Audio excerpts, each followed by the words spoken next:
What's up, YouTube? Um, Justin, coming to you with another deck profile of my preferred played deck. I love playing this deck. I'm gonna try and go rogue at a tournament with this, and it's really a lot of fun. As somebody else stated, more fun than a pillow fight. And let me just go straight into it. Two Summoner Monks. Really love this card. Lets you get rid of rogue. Lets you get rid of dead warrior returning alive. Because if you set up this deck right, you really won't need a warrior returning alive because you have a natural one. This will start you off pretty solid. Battlin Boxer headgear. First turn, you drop this, send your Glass Jaw to the graveyard, and then hopefully you'll have a switch hitter in your hand. So next turn you can go ahead and start. You can start going off next turn. You got 3 spars. A lot of people run 2. Some people even run 1.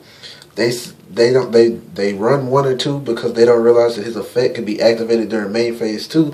So the part of his effect that says that you cannot conduct his battle phase follows for the rest of this turn.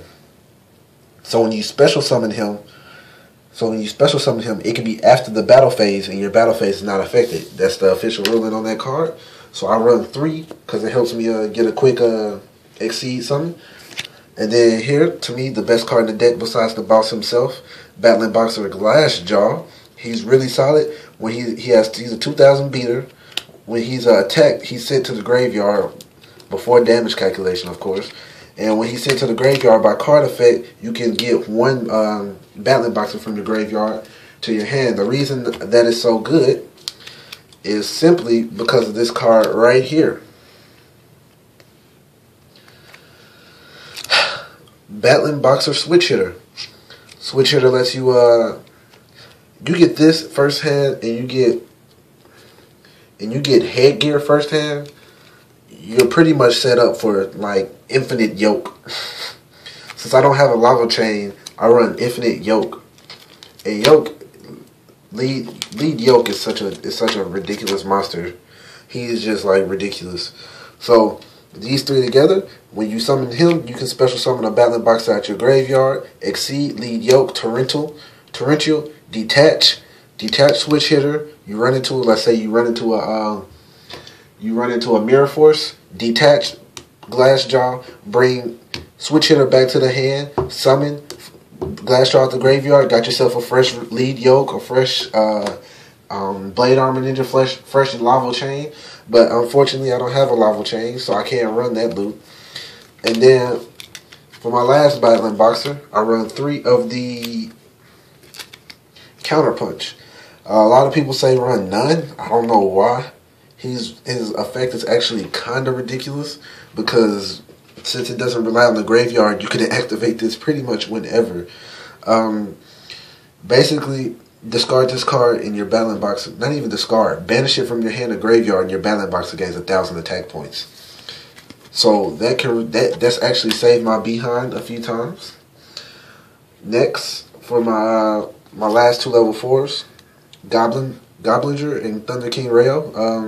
Goblinger because he's a warrior and it lets me go into Exceed's first play. It also lets me go into if I have a Summoner Monk, I can go into a first turn Shockmaster.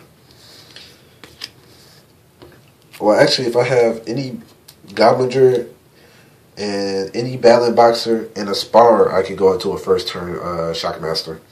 That can be really devastating for a lot of decks.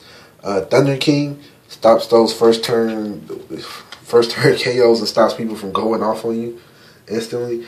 And a lot of people don't run this, but I run Goka the Fire Malice because he combos in really well with Glass Jaw. Ideally, you don't want to summon him without either Glass Jaw on the field or Battlin Boxer lead yoke on the field, because his effect when he's special summoned, you have to destroy 1 fire type on the field. And for Glass Jaw, that just starts up another loop. And for lead yoke, you can just stop it yourself. That is 20 monsters. Yep, 20 monsters on the dot. Alright, for spells, 2 MST and a Heavy Storm.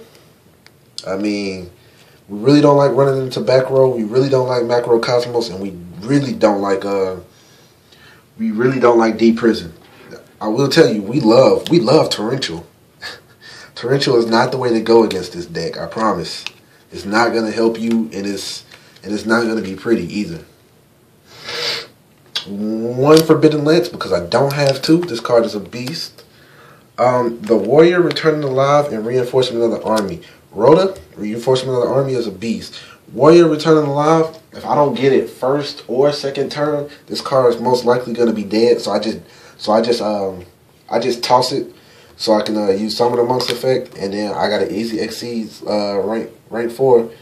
I'll probably go into a Mace Stroke or a Utopia, I guess, depending on the situation. 1 day apiece because this card is broken, and Pot of Duality, both of which are limited to 1. So since these are limited to 1, they work together pretty well. 1 day apiece gives me a free turn, and then Pot of Duality is just a beast. That is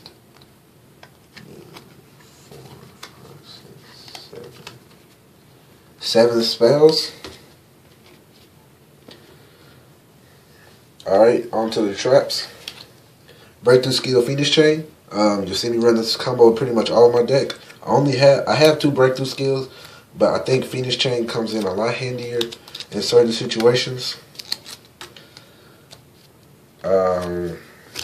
Bottomless Trap Hole, because this card is just ridiculous against certain decks. Let's say somebody tries to go off on you, effect, special, bottomless it, they're both gone. Mermails, they try and summon try and summon pretty much any of their boss monsters, and you just bottomless it, and you're alive to see another day. Double Compost, because I am a believer in the compulsory evacuation device. This has saved my butt so many times. I ran into a Spirit Reaper Final Countdown deck. Could not get that Spirit Reaper off the field for the life of me. I used my 1 Lance.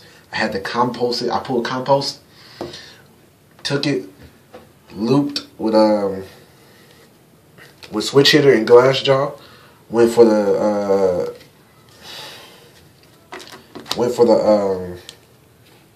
Blade Armor Ninja and went for game.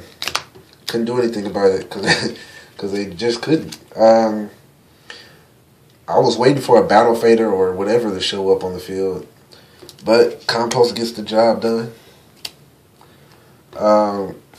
D Prison, because this card's a total beast. The Solemn Duo, not a Brigade anymore because Solemn Running's down to 1. For a lot of us, we're screwed because Solemn Warning was pretty much our savior when it came to stopping certain monsters. Now we gotta hope to stop certain monsters. I actually pulled Solemn Judgment a lot for some reason, but I never pulled Warning. I pulled it once today. Mirror Force, Torrential. This right here is a beast for us. And for our opponent, Mirror Force is not the best course of action to negate my Battlin Boxer lead Yoke's attack. I promise it's not the best course of action. But Torrential with Glassjaw on the field and Switch Hitter in the graveyard is pretty much asking for for me to exceed something next turn. And it happens a lot, and you'd be surprised when people look on people's face when they find out I'm running Battlin Boxers like I'm crazy or something. And of course, Dimension Slice, which is my signature card, and Dark Bribe. I say Dark Bribe is a beast because most of the time when I have to use it, it's too late for them completely. On to the extra. 3 Boss Monster. This is Battlin Boxer Lead Yoke. He's pretty much, I want to say he's like a Mace Stroke on steroids. Because when you try and destroy him, you just detach one. And every time you detach one, it can work on any Battlin Boxer. When any Battlin Boxer would be destroyed, you detach one, and it stays alive. And this card gains 800 attack points. Which means it gets over a lot of things just by beating it down. Mace Stroke, Of course, Shockmaster for that first turn Shockmaster I was talking about. Pepper Lapertive, Roach because I ran into some Chaos Dragons, Utopia.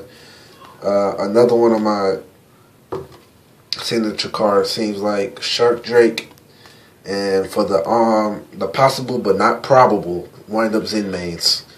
But yeah, that's my Battlin Boxer deck. Really out of the ordinary.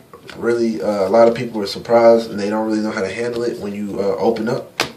Second duel is a little tougher, but I mean, besides Macro and Necro Valley, I don't really think there's a big problem. Gravekeepers beat us and Macro beat us. Water, if we let them go off, they destroy us, but that's any deck. And then at the same time, Fire Fist, we can get over Fire Fist with just pure strength and overpowerment.